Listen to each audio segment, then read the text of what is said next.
Hey, welcome to the Record Shelf. My name is John. We're going through the greatest rock albums of the 70s and the 80s. And right now we are on the album The Cars, the debut album of the band The Cars. Came out in 1978. These guys were an eclectic bunch who put together some eclectic music, but good music.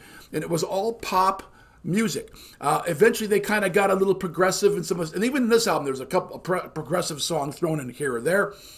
But they were they were kind of the result of the heavy arena progressive rock movements of the 70s, and they were a part of a larger movement of just trying to return to rock music roots. But in their case, they were using new kinds of instruments because the technology had been improving so much in the 70s that now synthesizers were actually putting out some decent sounds. Now, if you go back just a couple years before this, they sounded like little baby toys. And I remember having a little synthesizer this big in a band in the 80s, and we used it because it was only good for a couple of sounds, but had a kind of a retro feel to it, but had like little baby toy sounds, okay? So the Cars took this new technology and they put it right up front. And with Greg Hawkes on the keyboard, they had some really amazing sounds. And yet they kept the rock, guitar, bass, drums, situation. They maintained it. It's still there. And this song, the first song we're going to do today, which is the fourth song off the album called Bye Bye Love, is that. It's heavily guitar driven, got a great beat, a great melody. It's just a good song, one of their top songs, Bye Bye Love. And you can dance to it, okay? If they didn't mean for you to dance to it, you can dance to it. So the Cars was this unusual group of guys. Two of them came from the Berklee School of Music. The other two, Rico Kasich and Benjamin Orr, were already in bands at the time, and they'd been kind of together before this. They got together. They brought in David Robinson, the drummer, Greg Hawkes, and Elliot Easton. Elliot Easton and Greg Hawkes were at this Berklee School of Music. These guys were tremendous musicians, and they put together some amazing music. Now, what's interesting is the record stations at the time were kind of stodgy and stuck in the past, and they were playing old stuff. So they didn't like playing punk. They didn't like playing new wave. They didn't even know what it was. But bands like the Pretenders were coming along, and Blondie and the Cars and other Talking Heads were coming along, and they didn't want to play their music. They just didn't see what this was, some kind of weird, a hybrid, whatever it is. But it ended up with like the Cars being so good and Blondie being so good, they finally had to recognize it and start playing on the radio stations. And so bands like the Cars and Blondie, the Knack, and some other bands that were kind of moving in that new wave rockabilly, heavy keyboard direction, were starting to be heard on the radio. And when they finally did get out, we went crazy for it. My generation, which is the end of the baby boomers, and Gen X, which was the new generation coming of age, loved this music. We liked the new sound, the edgy keyboard sounds, the way they kind of changed things around, kind of kept the rock thing. They kind of lost a lot of the long guitar solos and all this kind of stuff, and they just wanted to hear some cool rock and roll. And bands like Van Halen and bands like the Cars and bands like AC/DC and other bands like that were doing that in their own way. But the Cars were actually going even further by putting this heavy keyboard in there. But not only the keyboard, but the sounds that Greg Hawkes got from the keyboard, they had never been heard before. And so it was like, wow, this is really different. Like I said, when I first got this album, I didn't like it. I was 18 years old, I didn't like it. The next year, Candy-O came out, and the light bulb went on, and I'm like, whoa, yeah, this is good. I get what these guys are doing. So I went back and bought this album. This has a lot of great songs on it. So now this album and Candy-O and all the Cars albums I like. Panorama, not quite so much. It's got some good stuff on it, but still, the Cars were a great band. They came along in the 70s, did great in the 80s, and then in 88 they shut the doors, and that was it for new Cars albums until the 2000s when the surviving members of the band put a new album together just before Rico Kasich passed away. All right, so we're on the fourth song of the album, The Cars, and named after the band, and Bye Bye Love, and this is just a great song. So we're going to get to it here, and before I get into that, let me tell you a little bit about it. Rico Kasich and Benjamin Orr did the lead vocals in this song. And he and Mel Kasich shared the vocals back and forth. Now, there's a song by the Everly Brothers called "Bye Bye Love." Totally different songs, not the same, completely different, not the same. In fact, in the Everly Brothers hit, it's straightforward. The guy lost his girl and he's heartbroken. But when the Cars did stuff, it was a little demented, a little off center, a little changed, a little weird, and it's basically the singer here. He's losing his mind and he's blaming the girl for his mind being lost. So it's a little edgier, a little darker, a little more off center than might have been if this song had been written, say, 20 years or 10 years before this. Okay, this is a great song, and it's been played before in movies and TV. So let's get to it, folks. It's called "Bye Bye Love." And, we got to get this up here. Let's do it. Let's get get everything together here because we don't have it. There we go. Sorry for the delay. And we're going to start recording this. Let's do it right now.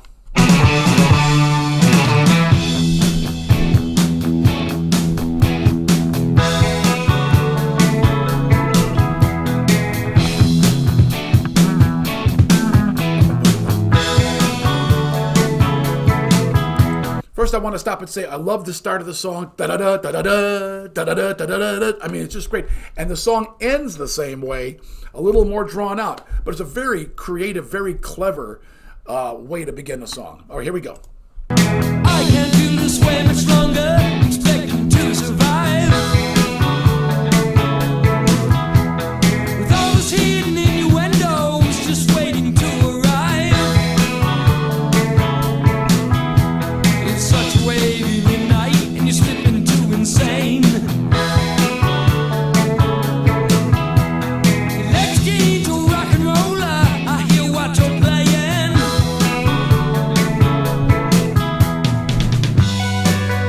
It's an orangey sky. Always it's some other guy. It's just a broken lullaby. Bye, bye love. Bye, bye love. Bye, bye love. Bye, bye love. Substitution, mass confusion, clouds inside your head.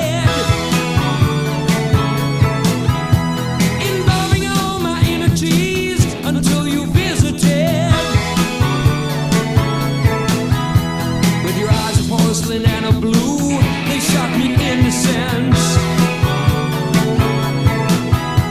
You think you're so illustrious, you call yourself intense.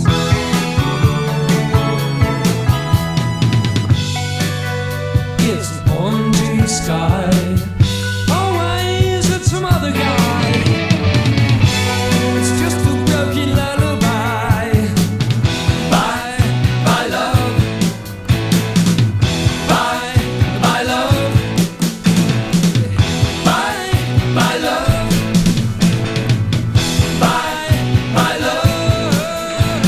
Okay, pause it right there. Sorry, guys, but I got to get into this. Got to tell you, I love the way the drums are mic'd in this, recorded in this studio. The producer, last name was Baker. He also produced the album for Queen with Bohemian Rhapsody. So I can hear his influence in the vocals and the drums particularly. The vocals, the background harmony vocals sound like Queen background harmony vocals, and the drummer has that punchy depth to the drums. Now, I don't know how they sounded without being mic'd, but this producer recorded those drums perfectly. There's that heavy rock, punchy drum sound. It's kind of deep.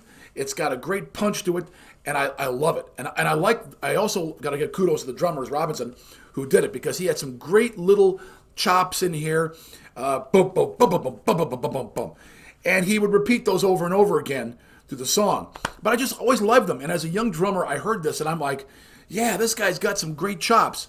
I mean, let's face it, guy. Every musician in this band gave something unique and special to it, and played their part very, very well. And I can focus on the keyboard playing, which is just top shelf.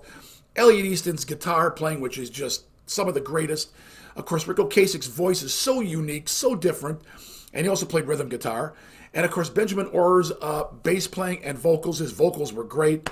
All of these guys were really, really instrumental in making this band success. There was no slouches. Everybody here puts great stuff in here, and I love all the different parts. I can sit and just listen to the keyboards and focus on that, or the guitar, or the drums, and just gush about how good their playing is, and the songwriting. Everything about this band was top shelf. And, it's funny. I was telling you how I didn't accept this album when it came out, and a lot of radio stations didn't either. But when you listen to it later in life and you listen to it, you're like, this is just good rock. It's good rock music. It's not, something way out in left field. It sounded a little like it because of the heavy keyboards at the time. But now that I listen to it, of course, it's 45 years old. This is just great rock music. Keyboard or not, it's just great rock music. Just good stuff. All right, let's continue on with the rest of Bye Bye Love. Here we go now.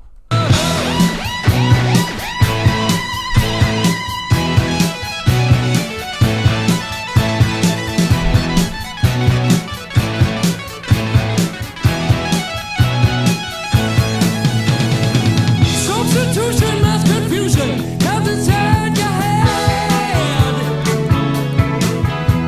Well, fire all my energies until your wheels are dead.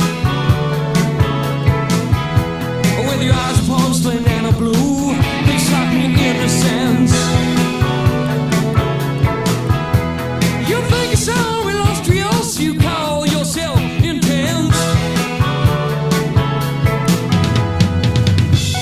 Punchy drum. It's Boom, boom, boom, boom, boom, boom, boom. sky.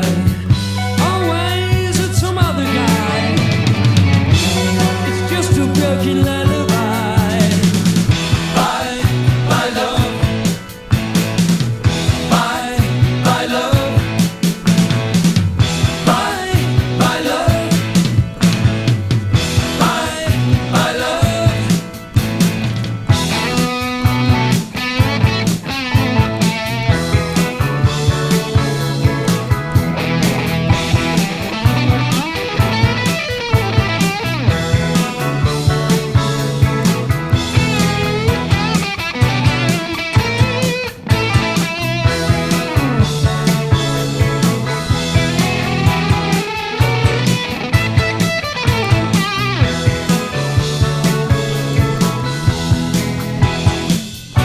Here it is. Like the beginning, the ending.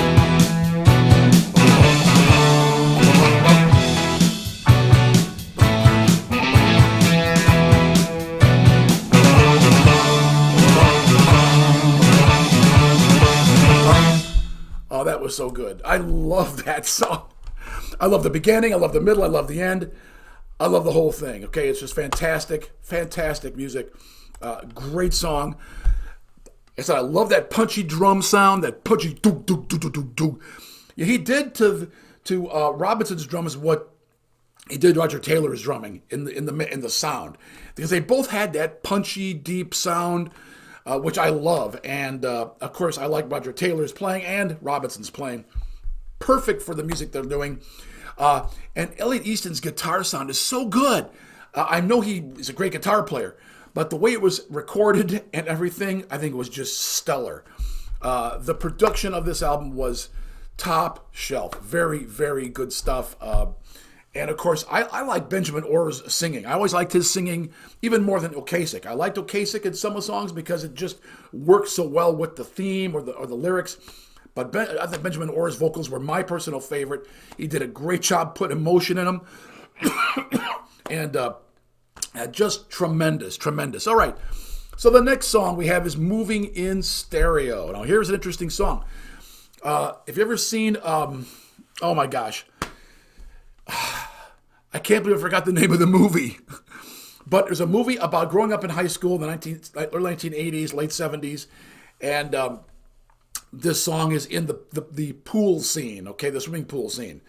You can't forget that. It's a scene you just can't forget from the movie. This song is in there. But anyway, Moving in Stereo is interesting because it's got a heavy synthesizer in it. It's not a fast-moving song. It's moody. Fast Times at Ridgemont High. That's the name. It just came to me, okay? So anyway, Just a classic scene. And this music with that scene was just perfect. Okay, just perfect. This song draws a parallel between manipulating a stereo recording and moving through life, and that's kind of what they're getting at here. It's an unusual song where the word tremolo appears, which means manipulating a single note. This song uses a lot of studio production techniques that explores the stereo spectrum as the sound goes back and forth between the speakers, because if you have your headphones on like I do, you can hear it going back and forth, back and forth. And while it was never released as a single, it was a very popular song on rock radio stations and known as a really good one to listen to the headphones, as I've been saying. It was in the movie Fast Times at Ridgemont High, the scene with Phoebe Cates walking around the pool. And so it's all there, folks. And for those in our generation, we know what scene that was. We understand it. But that's how we remember it, okay? It's been also in other different shows. It's been, I think here it says The Sopranos, Alias, Scrubs, Parenthood, Family Guy, One Tree Hill, Stranger Things. So this song's had a lot of traction in TV and movies. So let's get on with Moving in Stereo. I think Rick Ocasek does the singing to this. So here we go. Right. Let's see. Wait, we got to stop that. And okay. Let's go with Moving in Stereo right now. There we go.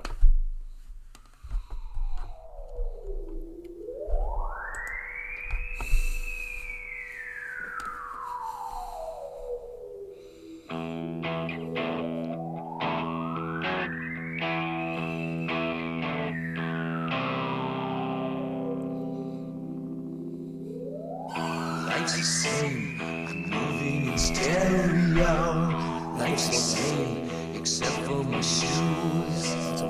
Life's the same, you're shaking like tremolo. Over here. Life's the same, it's all inside you.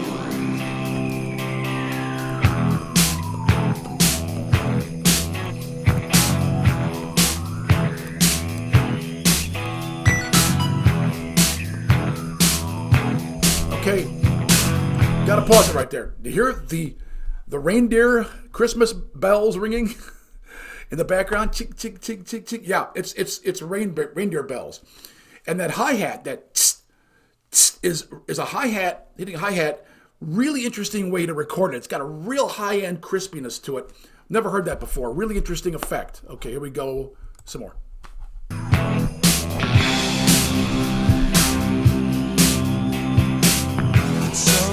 To blow up your problems, it's so easy to play up your breakdown. It's so easy to fly through a window. It's so easy to move with the sound.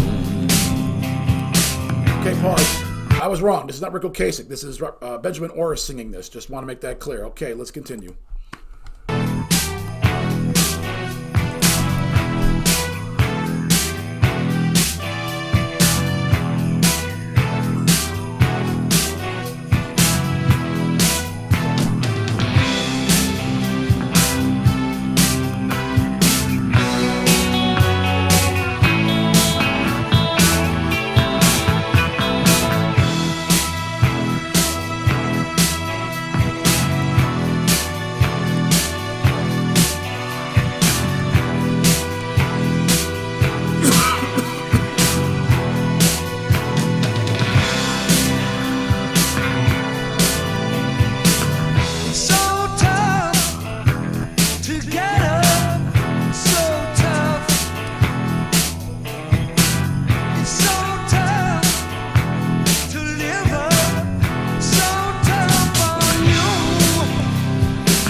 Moving in Stereo.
really like that song.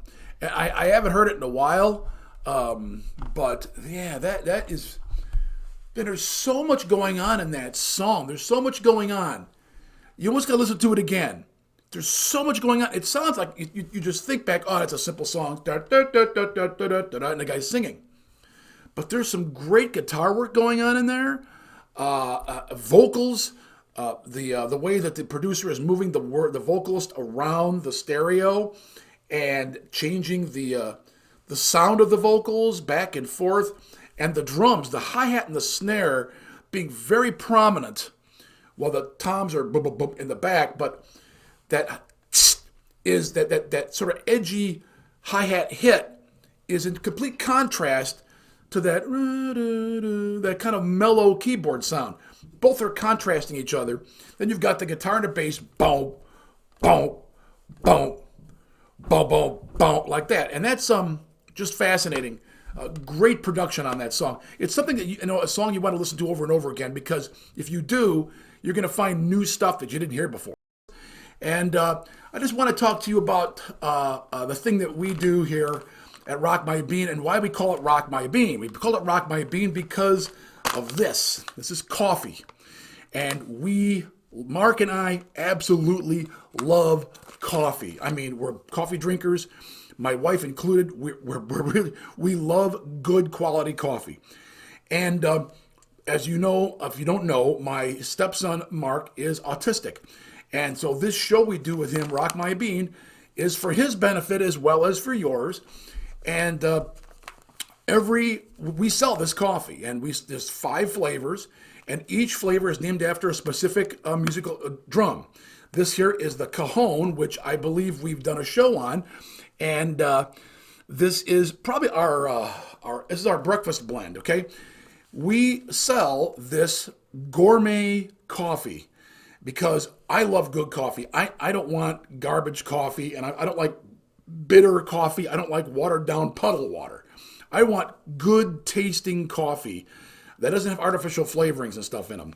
And some of our flavors are organic, some aren't, but we wanted to bring absolutely delicious quality coffee to you out there. And every bag you purchase, a percentage goes to the National Autistic Association, which we have found is one of the best organizations out there nationwide in helping with autistic people, parents of autistic kids. And so not only is it partly a charity, but it helps support this channel and helps us to improve. We need to get a new camera. We need to get our sound is pretty good. We can get better there. We could use a few things that we need here and there to make this channel better and to keep us on going and doing what we're doing. And so every purchase of this coffee helps us do that. And it's also good for supporting autism awareness, which we need, folks. Do you realize, for one thing, that the autistic population of America is growing fast? It is becoming a larger and larger segment of the population. And our institutions and our society is not really geared for it. They're starting to get things together. But believe me, there's a lot of young people growing up autistic, and there isn't a lot of opportunity for them. And we need to get this society into gear to help them fit into society and have a place. And so my son Mark, his talent is drumming. He's has the ability to be a great drummer someday. And I've been teaching him. I'm a drummer. I teach him. And so we came up with this coffee. We found a roaster out of California, and we tested different roasters. These guys had the best. I mean, this is the best coffee I've ever had anywhere. I've been to Europe, drank coffee in America, and I'm going to tell you, this stuff is just the best, and it's at a great price. And if you'll go to the website here, up on the screen, it'll take you right to it's the Brainy Gourmet. But if you go to Rock My Bean, you'll find the Rock My Bean webpage. It'll take you to the Shopify store where you can order this coffee. You can also get merchandise there. You can see National Autistic Association there. You can link us to our YouTube videos. It's all right there. But if you want to get the coffee, go to there, click on the Buy the Coffee link, and it'll take you to Shopify where you can get this. Now, we have 5 flavors, stronger, weaker, different countries are represented, and we just want a large enough variety of coffee out there that we like to drink, and we think this is tremendous. And everybody I know that has tried this has said the same thing. We absolutely love this coffee. It is great coffee, and the prices are good too. And your first order, shipping is free, so please avail yourself of this. And like I said, you'll be helping Mark, you'll be helping other autistic people, you'll be helping the show because it helps to finance the show. So there's a lot of good things come of this. And most of all, though, you're going to have a great coffee experience. And when I sit down in the morning and I want to have a cup of coffee, I want something that's going to be just great. And this is good stuff, believe me. So thank you again. It's John from Rock My Bean. Keep rocking on and see you later. All right, so there is the 5th song off the album, and we are now going to be moving to All Mixed Up. Now this song is different than, pretty much different than everything else on this album. It's got its own unique sound, and it is the last song off the album. And last song off their debut album. This will be the end of the Cars album. And then, you got to move on to Candio and Panorama and a bunch of other great albums from the 80s if you want to hear more Cars. But this is the last song off this album, and it's different. It's a great song, but it is different. One thing about the Cars, they wrote pop songs, and they're known a lot for their upbeat pop songs. But they did write some progressive music. Whether they like to even hear that or not, or they thought that's what they were doing, there's some very progressive stuff in here. In fact, really the whole album is progressive at the time because of the keyboard use and stuff. But very interesting progressive music that's being written in here. Moving in Stereo is just one example of the progressive nature of Cars music. And they really weren't a punk band. I know they've been put in that category by the music industry and stuff. No, they weren't a punk band. They were completely unique. They were a new wave of rock band. That's the best way to put it. Covers everything. Well, let's listen to All Mixed Up. And this song really is about being with the woman who just keeps you off center. You never know, if you're getting through to her, if she loves you, if she doesn't, if she wants to be with you or not. It's the woman she's cagey, she's elusive. You can't really get to her emotionally. She's kind of keeps her distance. And yet also she can make you feel like, you want to stay with me. You want to be in a relationship with me. Don't leave me. I need you. And yet you feel like you're not really getting through. You're not like, this is a strange dynamic going on here. And I feel like I'm the loser in this. So that's what this song is. It's all mixed up. And the way the song is done is mixed up. So they really did a great job with this one. So let's listen to the last song from the debut album of The Cars, All Mixed Up. Here we go. Now.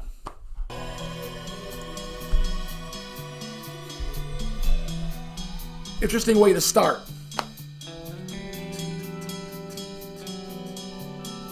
Hi-hat and right cymbal. She shadows me in the mirror. She never leaves on the light. And some things that I say to her, they just don't seem to bite. It's all mixed up. It's all mixed up. It's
mixed up.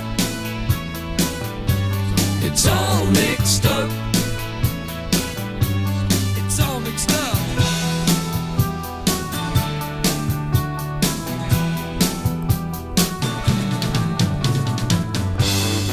She says to leave it to me. Leave it to me. Everything will be alright. Be alright. She says to leave it to me. Leave it to me. Everything will be alright. Be alright. She said to leave it to me. Leave it to me. Everything will be alright. Be alright. She said to leave it to me. Leave it to me. Everything will be alright. Be alright. If you leave it to me, everything will be alright.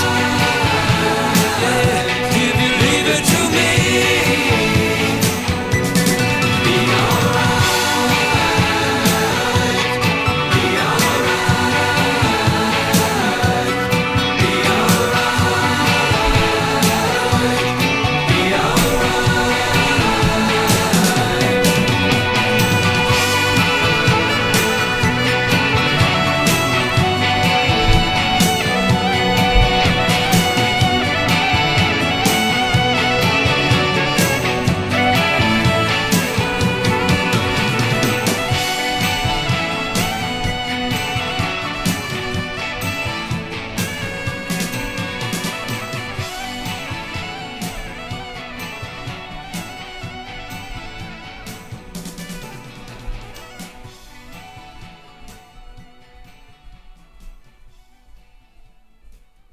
Wow.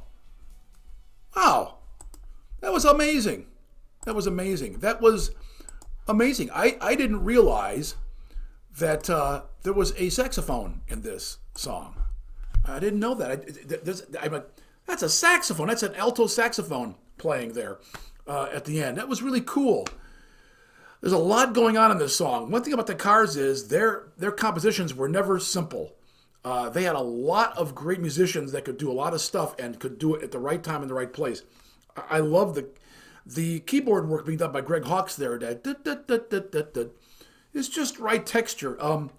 The song it starts out confused, which is exactly the nature of the lyrics.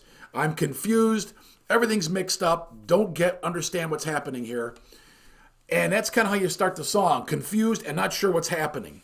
Which way is this song going to go? What's the beat? What's the gist of this musical direction we're going in? Because you can't really tell for a while at the beginning. And it's because it's changing. Finally, it settles into a standard 4/4 rock beat, and it sails along. But getting there takes a while. Benjamin Orr's vocals are excellent here. Once again, you can hear the influence of the producer who'd produced Night at the Opera album. I'm sorry, Day at the Races, actually. Day at the Races album. Was it not? No, it was Night at the Opera. Sorry, Night at the Opera. And he might have done Day at the Races, too, for Queen, because those background vocals sound so much like a Queen background vocal. So very similar. But yeah, and the drums here are really good. Everything is really good. It's just a different kind of song. And don't tell me Cars don't do progressive music, because this and Moving in Stereo, and I believe the fourth song off the album is not Don't You Stop, the one before that. Very progressive songs, progressive rock. If it had been done by another band, they would say, this is progressive rock. But they didn't. They just called it new wave. And, one thing about the Cars is they were a little cagey when it came to what they were actually doing. They mixed all these different sounds and music genres together and did it so well that it was hard to really pinpoint what they were. But we just called them new wave rock or new wave pop, kind of just to keep it simple. And but they were the forerunners, along with bands like Blondie and perhaps the Pretenders and others that went into the 80s with a rock sound, but also a very new way of doing it. And the Cars were definitely a new way of doing it. And this song is a great way to end the album because it really does tell you these guys were much more sophisticated and talented and creative than many of the people at the time gave them credit for, and even today. They weren't just writing great pop tunes. If you look at the the MTV videos, you'll think, they just wrote great pop hits. But if you dig deep in their albums, you find out, no. They were doing other stuff too. And one great example of a great song from the 80s is Drive. Still one of my favorite songs of theirs. Very low-key, very mellow, but very moody, full of emotion. Just a great written song and sung by Benjamin Orr, who had a really good voice. And they were very lucky to have such great talented musicians in one little group. Sometimes these groups, I've been in bands, and you might get one or two guys that are great. The rest of them are just mediocre. And so, you're not going to get a lot of great stuff. You might get a few great things, but you're not going to get a ton. But when you get bands like the Cars, where everybody is a great musician and brings a lot to the table, you're going to get some really tremendous music. And that's what this album brought. And the Cars really didn't drop the ball. The album Panorama, which came around, was the third album, I think really didn't fulfill what they hoped it would and wasn't as good as it should have been. But they got on the next album and they just outdid themselves and took off for the rest of the decade, pretty much till 1988. They closed the doors and said that's the end of the Cars. But then they came back later and they played shows.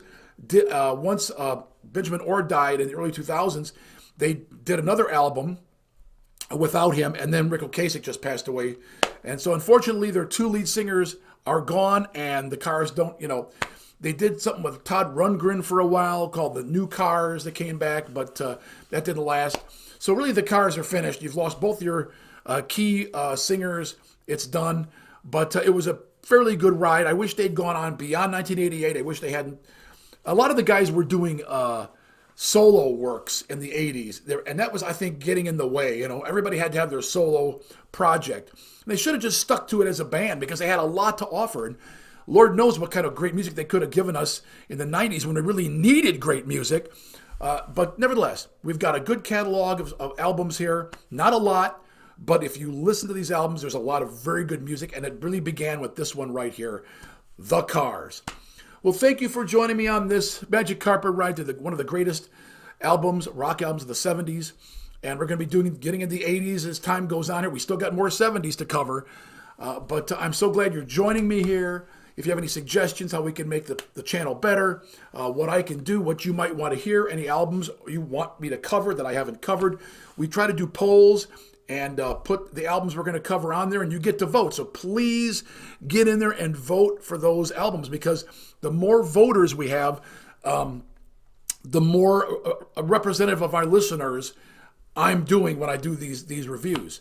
And so I put those albums out there, the greatest albums that I think are in the 70s, rock albums, and you guys vote. And Toys in the Attic came second to Highway to Hell. Unfortunately, AC/DC's blocked their music.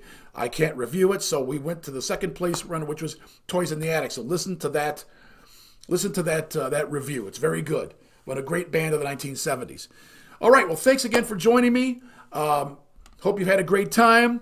I know this is all music that we grew up with, and it brings back a lot of memories, being young and in high school or college and wherever, and you remember all this stuff. And if you're a young person who's never heard this before, this is the sauce. This is the stuff that you need to hear from that period. And once you start listening, you won't be able to stop because it's really, really good music. And if you're a musician, and this is stuff you need to listen to.